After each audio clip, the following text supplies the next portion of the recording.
Nací un 17 de diciembre de 1936, en el barrio de Flores, en Buenos Aires, Argentina.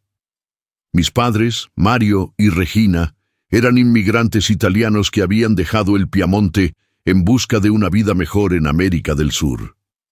Vivíamos en una casa sencilla, sin lujos, pero llena de amor, trabajo y fe. Mi padre trabajaba en el ferrocarril y mi madre se dedicaba al hogar y a criarnos a mí y a mis 4 hermanos. En casa, la mesa siempre estuvo compartida, no solo entre nosotros, sino también con quien lo necesitara. Esa fue mi primera lección de evangelio, abrir la puerta al otro.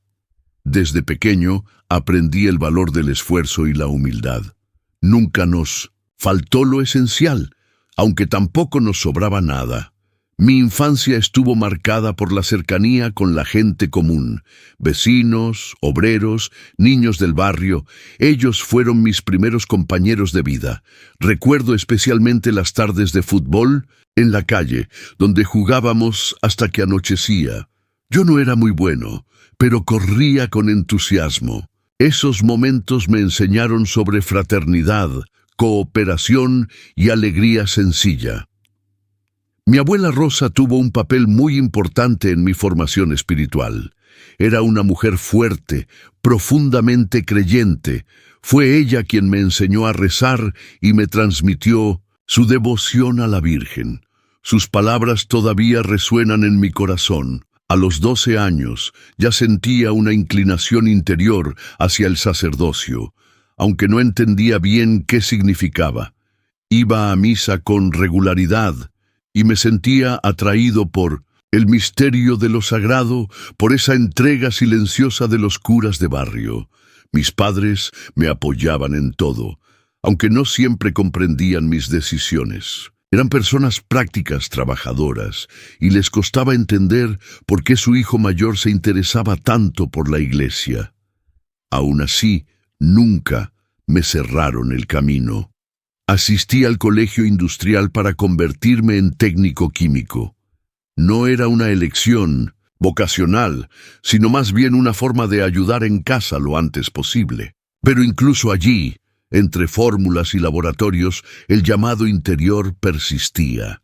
En esa época también descubrí la belleza de la literatura y la música. Me encantaban los tangos, especialmente los de Gardel. Cada letra tenía un pedazo de Buenos Aires, una historia del alma porteña. Esos sonidos me acompañan hasta hoy. Al mirar atrás, reconozco que mis raíces humildes no fueron un obstáculo, sino una gracia. Aprendí a caminar con los pies en la tierra, a escuchar, a compartir. Todo lo que soy nació allí, en esas calles de polvo y esperanza donde comenzó mi historia. Cuando terminé la secundaria, sentí que lo más sensato era aprender un oficio que pudiera ayudarme a sostener a mi familia. No era momento para grandes sueños, así que decidí estudiar para técnico químico.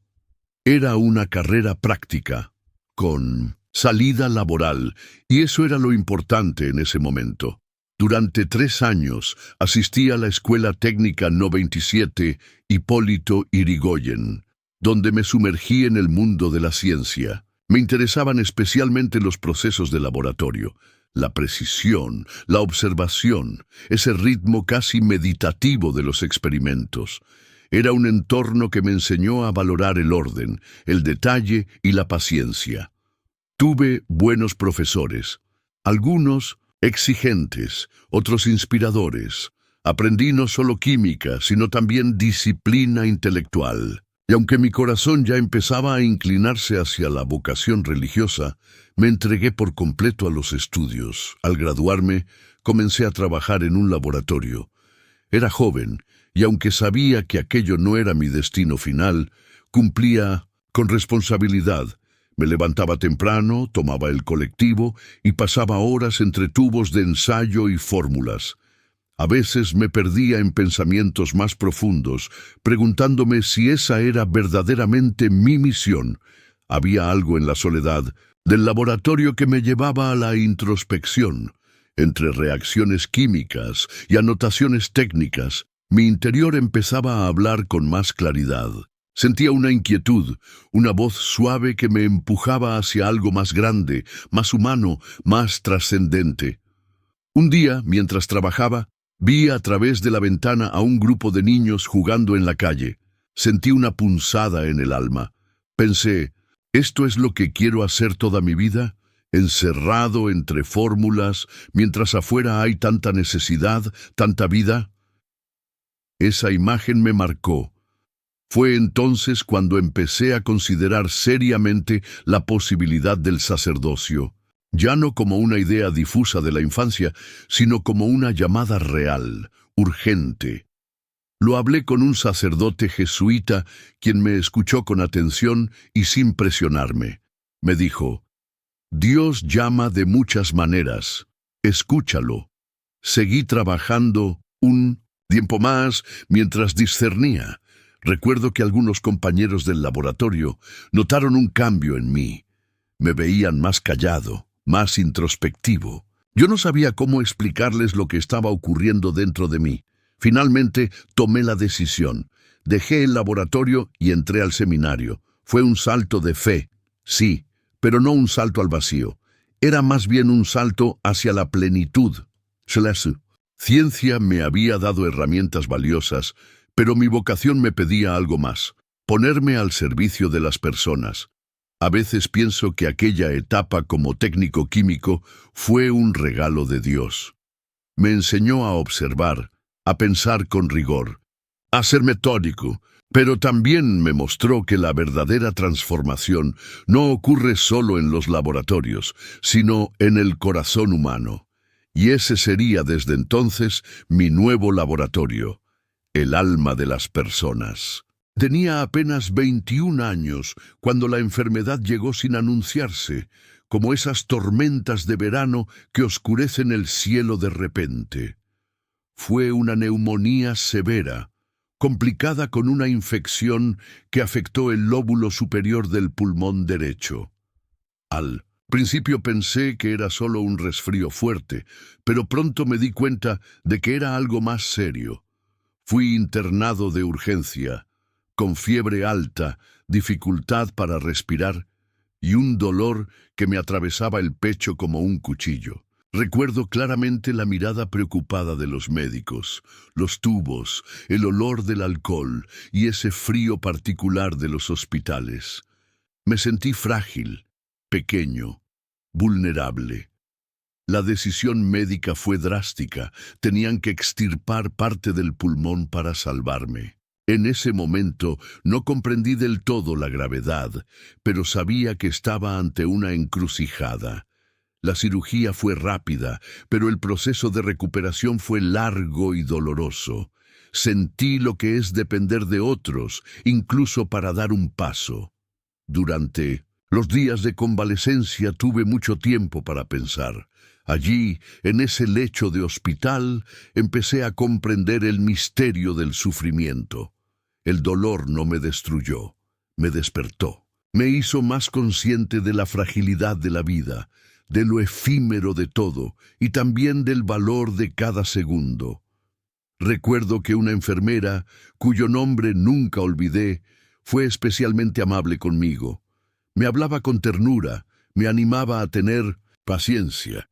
Esa mujer, con gestos pequeños, me enseñó más sobre la misericordia que muchos libros. Sentí a través de ella el rostro de Cristo.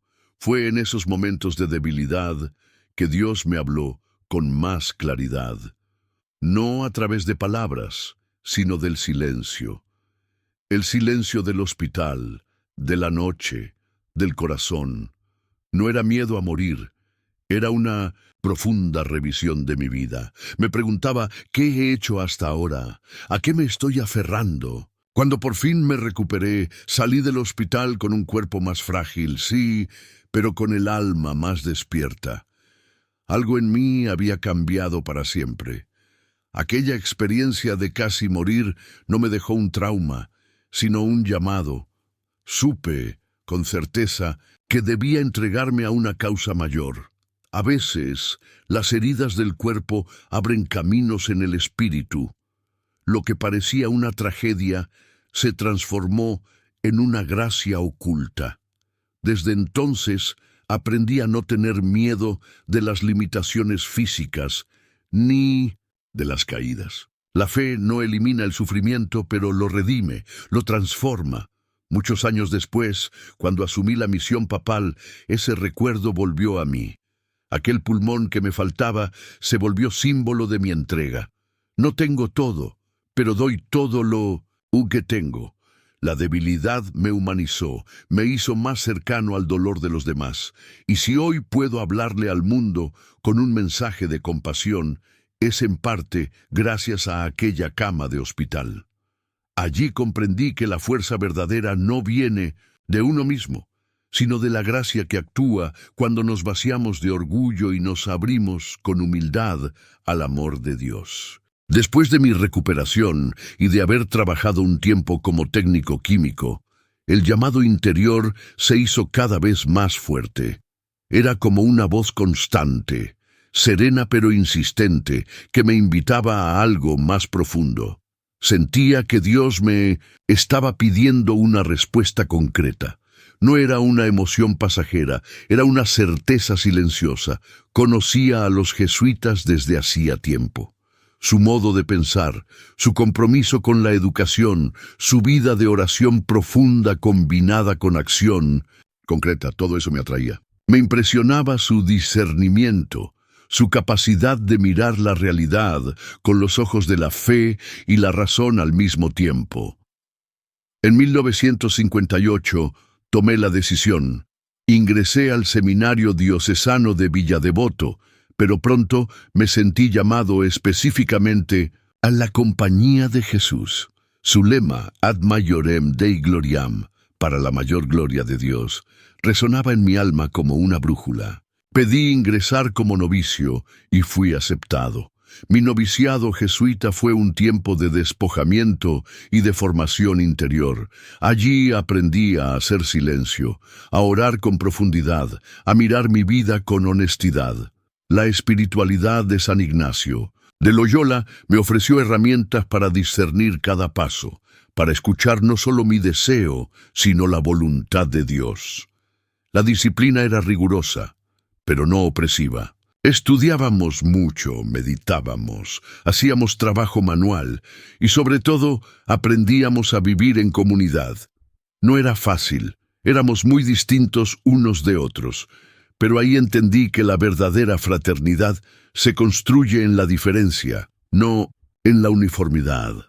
Recuerdo con claridad los ejercicios espirituales ignacianos, especialmente el momento en que uno medita sobre su propósito en la vida. Fue allí, en medio del silencio y la oración, donde confirmé que mi lugar estaba entre los que sirven.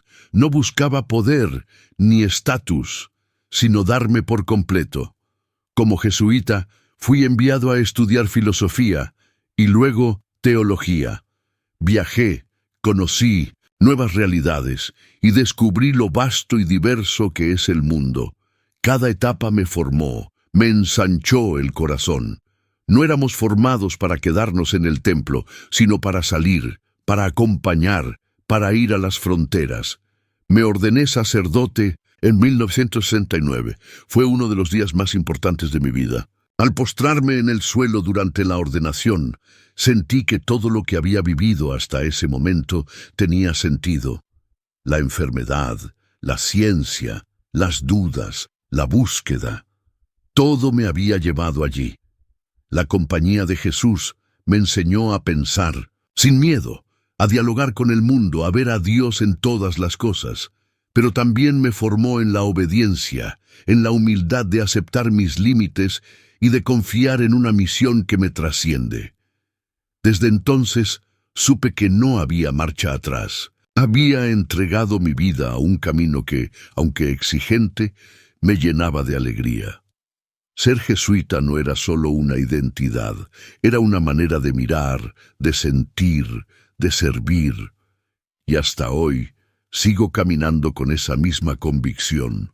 Después de mi recuperación y de haber trabajado un tiempo como técnico químico, el llamado interior se hizo cada vez más fuerte. Era como una voz constante, serena pero insistente, que me invitaba a algo más profundo. Sentía que Dios me estaba pidiendo una respuesta concreta. No era una emoción pasajera, era una certeza silenciosa. Conocía a los jesuitas desde hacía tiempo. Su modo de pensar, su compromiso con la educación, su vida de oración profunda combinada con acción concreta, todo eso me atraía. Me impresionaba su discernimiento, su capacidad de mirar la realidad con los ojos de la fe y la razón al mismo tiempo. En 1958 tomé la decisión. Ingresé al seminario diocesano de Villadevoto, pero pronto me sentí llamado específicamente a la compañía de Jesús. Su lema, Ad Maiorem Dei Gloriam, para la mayor gloria de Dios, resonaba en mi alma como una brújula. Pedí ingresar como novicio y fui aceptado. Mi noviciado jesuita fue un tiempo de despojamiento y de formación interior. Allí aprendí a hacer silencio, a orar con profundidad, a mirar mi vida con honestidad. La espiritualidad de San Ignacio de Loyola me ofreció herramientas para discernir cada paso, para escuchar no solo mi deseo, sino la voluntad de Dios. La disciplina era rigurosa, pero no opresiva. Estudiábamos mucho, meditábamos, hacíamos trabajo manual y sobre todo aprendíamos a vivir en comunidad. No era fácil, éramos muy distintos unos de otros, pero ahí entendí que la verdadera fraternidad se construye en la diferencia, no en la uniformidad. Recuerdo con claridad los ejercicios espirituales ignacianos, especialmente el momento en que uno medita sobre su propósito en la vida. Fue allí, en medio del silencio y la oración, donde confirmé que mi lugar estaba entre los que sirven. No buscaba poder ni estatus, sino darme por completo. Como jesuita, fui enviado a estudiar filosofía y luego teología. Viajé, conocí nuevas realidades y descubrí lo vasto y diverso que es el mundo. Cada etapa me formó, me ensanchó el corazón. No éramos formados para quedarnos en el templo, sino para salir, para acompañar, para ir a las fronteras. Me ordené sacerdote en 1969. Fue uno de los días más importantes de mi vida. Al postrarme en el suelo durante la ordenación, sentí que todo lo que había vivido hasta ese momento tenía sentido. La enfermedad, la ciencia, las dudas, la búsqueda.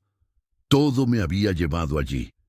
La compañía de Jesús me enseñó a pensar, sin miedo, a dialogar con el mundo, a ver a Dios en todas las cosas, pero también me formó en la obediencia, en la humildad de aceptar mis límites y de confiar en una misión que me trasciende. Desde entonces supe que no había marcha atrás. Había entregado mi vida a un camino que, aunque exigente, me llenaba de alegría. Ser jesuita no era solo una identidad, era una manera de mirar, de sentir, de servir.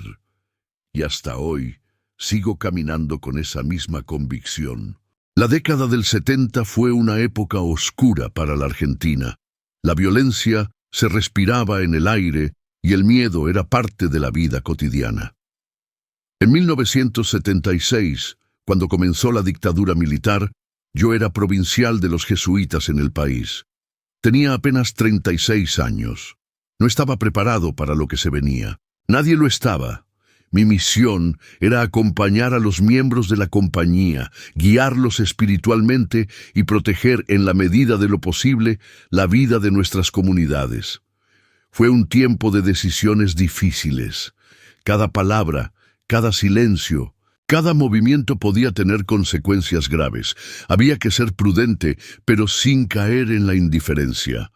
2 jesuitas, Orlando Llorio y Francisco Yalix, fueron secuestrados por la dictadura. Ambos trabajaban en barrios humildes, comprometidos con los más pobres. Yo había tenido diferencias con ellos por cuestiones pastorales, pero eso no quitaba mi preocupación por su seguridad. Hice lo que estuvo a mi alcance para lograr su liberación. Recurrí a contactos, escribí cartas, pedí audiencias. No todo fue visible. Muchas gestiones se hicieron en la discreción, porque la exposición podía costar vidas. Finalmente, fueron liberados. Pero durante años circularon rumores, versiones contradictorias, acusaciones. Cargué con ese peso en silencio, sin defenderme públicamente. Años más tarde, el propio Francisco Jalix afirmó que había superado sus sospechas hacia mí y que estábamos reconciliados. Aquello fue una sanación mutua, pero el dolor de aquellos años no se borra. Todavía lo llevo dentro, como una espina que me recuerda lo frágiles que somos ante el poder sin alma. Durante ese periodo, también ayudamos a otras personas perseguidas. Dimos refugio en casas religiosas, conseguimos documentos falsos, organizamos salidas del país. No lo hice solo. Muchos hermanos y hermanas en la fe arriesgaron su vida por otros. Fue una iglesia silenciosa, muchas veces invisibilizada, pero viva y valiente. No niego que hubo momentos en los que me pregunté si había hecho lo suficiente. Pude haber hablado más fuerte. Debía haber sido más claro. Pero la conciencia es un terreno delicado y juzgar el pasado desde la comodidad del presente es una tentación peligrosa. Hice lo que pude, con lo que tenía, en medio del horror. Lo que más me marcó fue ver el sufrimiento de las madres, los rostros de los desaparecidos, el miedo en los ojos de tantos inocentes. La dictadura fue una herida profunda para el alma de la Argentina. Y aún hoy seguimos sanando. No se puede construir un país desde el olvido. Aquellos años me enseñaron que el silencio no siempre es complicidad, pero que tampoco puede ser eterno. El dolor necesita ser nombrado, mirado a los ojos, para poder ser redimido. Desde entonces, mi compromiso con los derechos humanos, con los pobres y con los que no tienen voz, se volvió inquebrantable. No soy un héroe. Fui un hombre joven enfrentado a un tiempo cruel, pero aprendí que la fe no se vive solo en la liturgia, sino también en las decisiones concretas, muchas veces dolorosas, que uno toma cuando la oscuridad amenaza con tragarse la esperanza. Y allí, en medio del miedo, elegí estar del lado de la vida. En febrero del año 2001, Juan Pablo II me nombró cardenal. Viajé a Roma para recibir el birrete rojo, símbolo del servicio hasta el derramamiento de la sangre, si fuera necesario. Aquel gesto me conmovió profundamente, pero también me hizo temblar. Ser cardenal no era un ascenso, era una responsabilidad mayor ante Dios y ante los más pequeños. Cuando regresé a Buenos Aires, supe que debía seguir siendo el mismo de siempre. No cambié de casa. Seguí viviendo en mi departamento sencillo, cocinando mi propia comida, usando el transporte público. Nunca me sentí cómodo con los honores ni con los trajes lujosos. Para mí, lo esencial estaba en estar cerca del pueblo. Ser cardenal no me alejaba de la calle, todo lo contrario. Continué visitando villas, hospitales, cárceles. Me dolía ver la desigualdad tan marcada en mi ciudad. Mientras unos acumulaban, otros sobrevivían entre cartones. Mi opción pastoral fue clara: estar con los pobres, no como una estrategia, sino como una convicción evangélica. Conocí personas que no tenían nada y, sin embargo, compartían lo poco que les quedaba. Allí, entre pasillos de barro y chapas, encontré a Cristo una y otra vez. No en los templos adornados, sino en los rostros sucios de los niños, en los ojos cansados de las madres solas, en los abrazos sinceros de los marginados.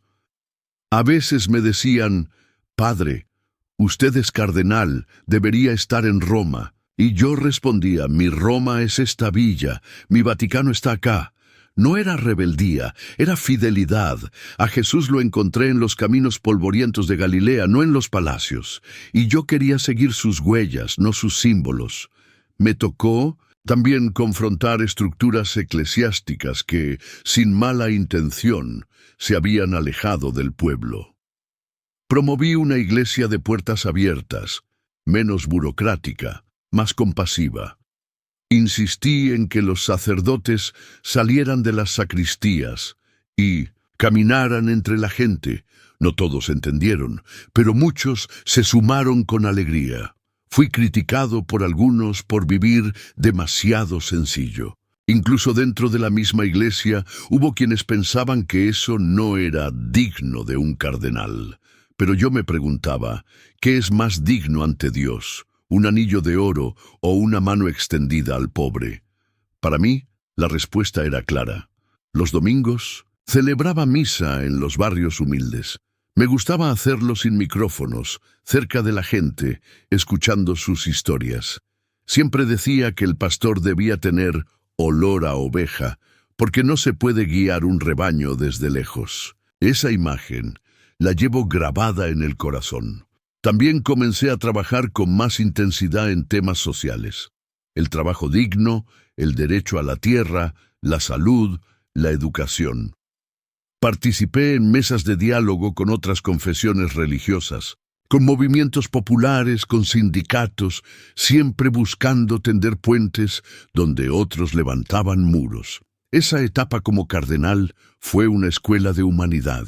Aprendí a mirar más allá de la sotana, más allá del dogma. Aprendí que el Evangelio no se predica solo con palabras, sino con gestos concretos de amor. Y aunque no lo sabía entonces, todo ese camino me preparaba silenciosamente para el llamado más inesperado de mi vida. Desde el momento de su elección, el Papa Francisco sorprendió al mundo con gestos que rompían con siglos de protocolo y tradición.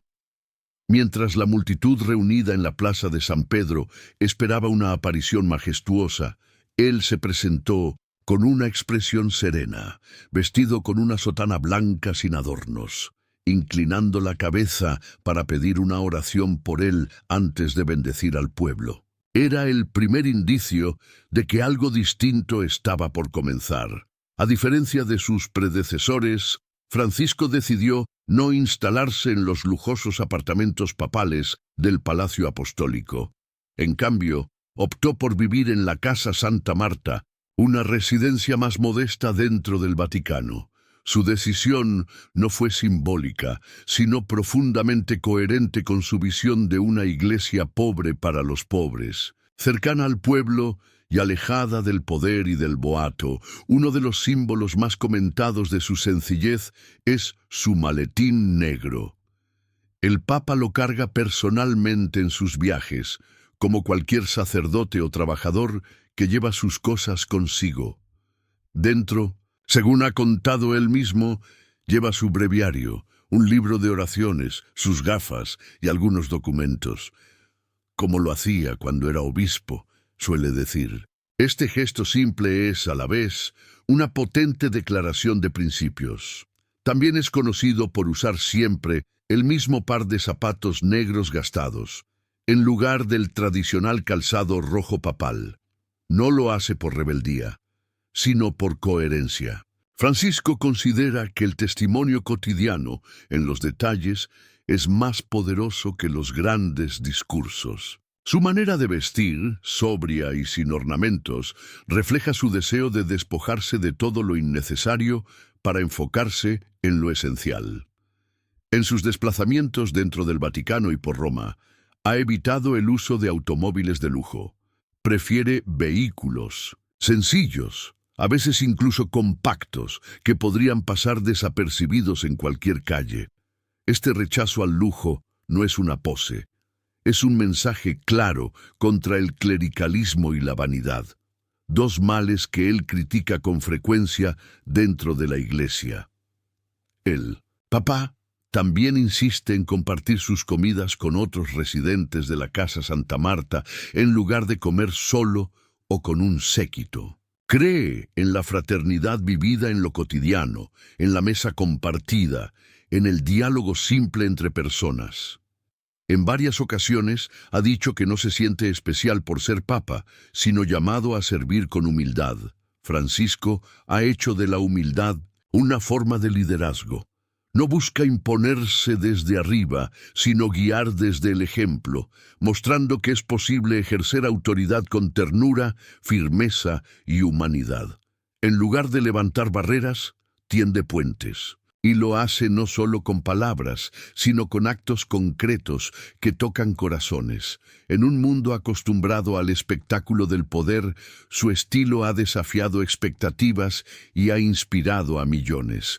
Para muchos, es un líder espiritual que encarna los valores de Jesús de Nazaret en la vida cotidiana, la sencillez, la compasión y la cercanía. Francisco no solo habla de humildad, la vive. Desde el inicio de su pontificado, el Papa Francisco dejó claro que no se contentaría con ser una figura simbólica. Su mirada estaba voltada hacia una iglesia que necesitaba renovarse desde dentro, con valentía, transparencia y compromiso con los más vulnerables. Asumió el papel de reformador con un espíritu profético, enfrentando estructuras que muchos consideraban intocables. Uno de sus primeros y más difíciles desafíos ha sido la reforma de la Curia Romana, el corazón administrativo del Vaticano. A través del Consejo de Cardenales, Francisco ha buscado descentralizar el poder, dar voz a las iglesias locales y promover una mayor eficiencia y transparencia en la toma de decisiones. El proceso no ha estado exento de resistencias internas, pero ha sido constante y decidido. La lucha contra los abusos sexuales dentro de la Iglesia ha sido otro de los ejes de su pontificado.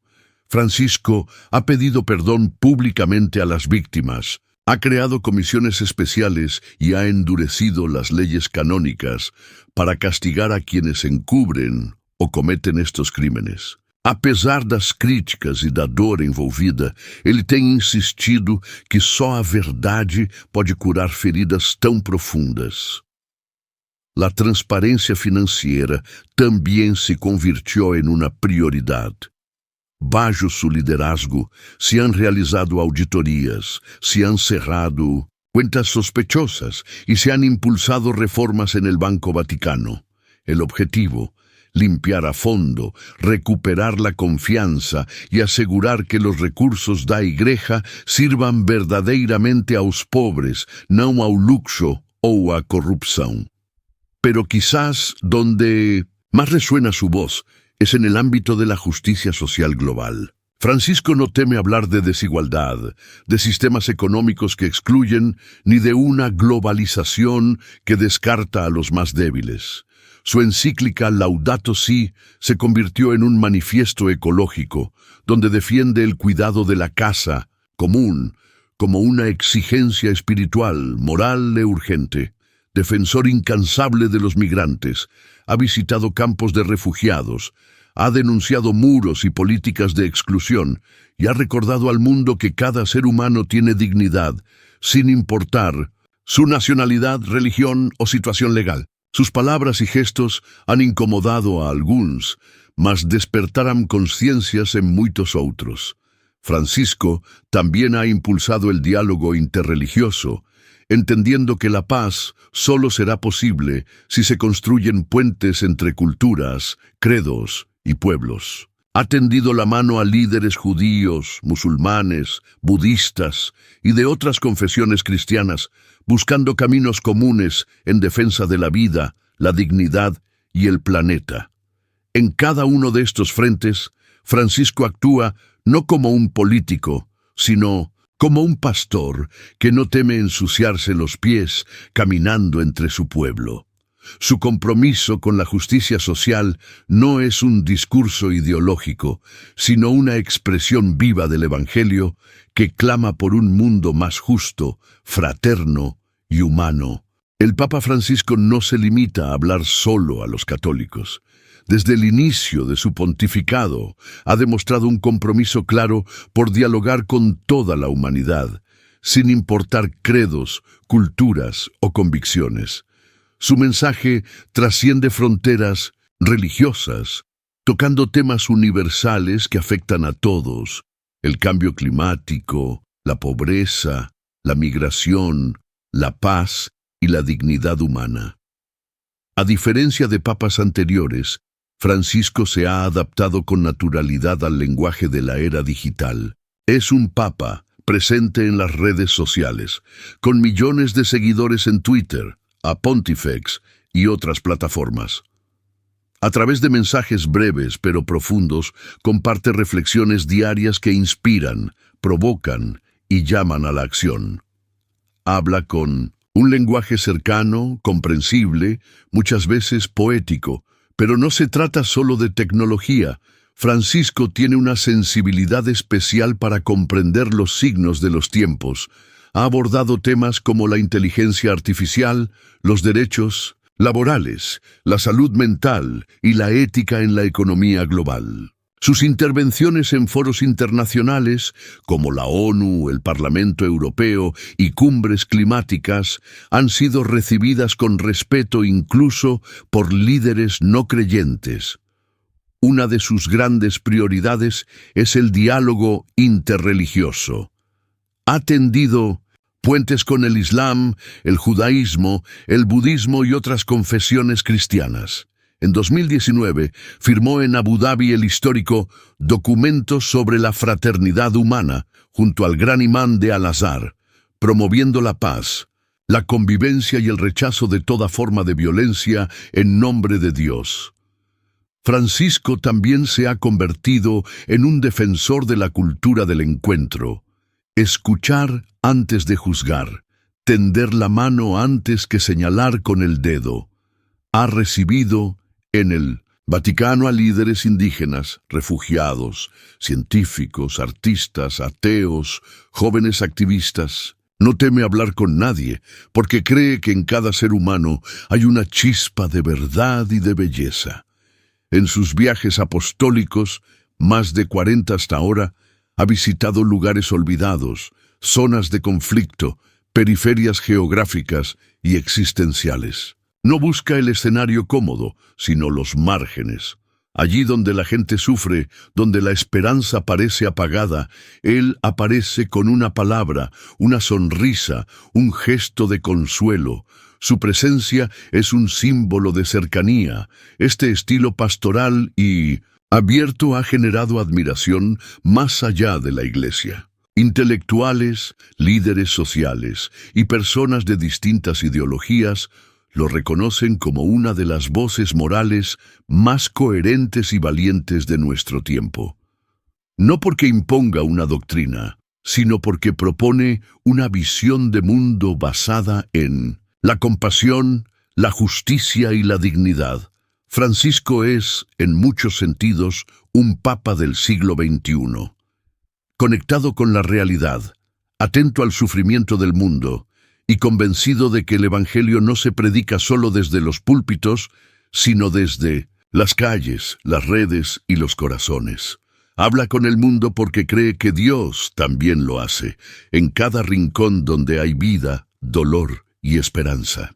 Hoy, 21 de abril, el mundo despide a Jorge Mario Bergoglio, el Papa Francisco. Con profundo pesar y gratitud, millones de personas de distintas culturas, credos y países se unen en una oración silenciosa para agradecer la vida de un hombre que con humildad, valentía y ternura cambió el rostro del papado en el siglo XXI. Francisco no fue un papa distante, encerrado en los muros del Vaticano. Fue un pastor con olor a oveja, como él mismo decía. Caminó entre la gente, abrazó a los que lloraban, escuchó a los que no tenían voz, se arrodilló ante el sufrimiento humano, hizo de su vida una parábola viva del Evangelio.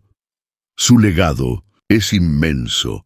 Nos deja una iglesia más abierta, más consciente de su rol en el mundo, más sensible a las heridas de la humanidad.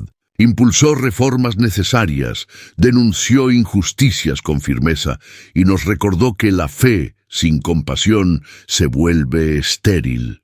Habló de misericordia cuando el mundo clamaba por venganza. Habló de puentes mientras otros levantaban muros. El Papa Francisco también nos enseñó a cuidar de la creación, nuestra casa común.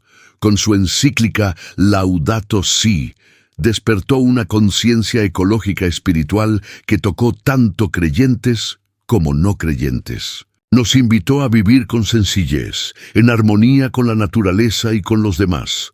Su forma de liderar rompió paradigmas, rechazó lujos, vivió con austeridad, cargó su propio maletín y viajó en autos sencillos, pero fue precisamente en esa modestia que radicó su grandeza, porque no necesitó tronos ni coronas para ser un verdadero líder espiritual. Fue amado por su cercanía, su coherencia y su coraje para decir verdades incómodas.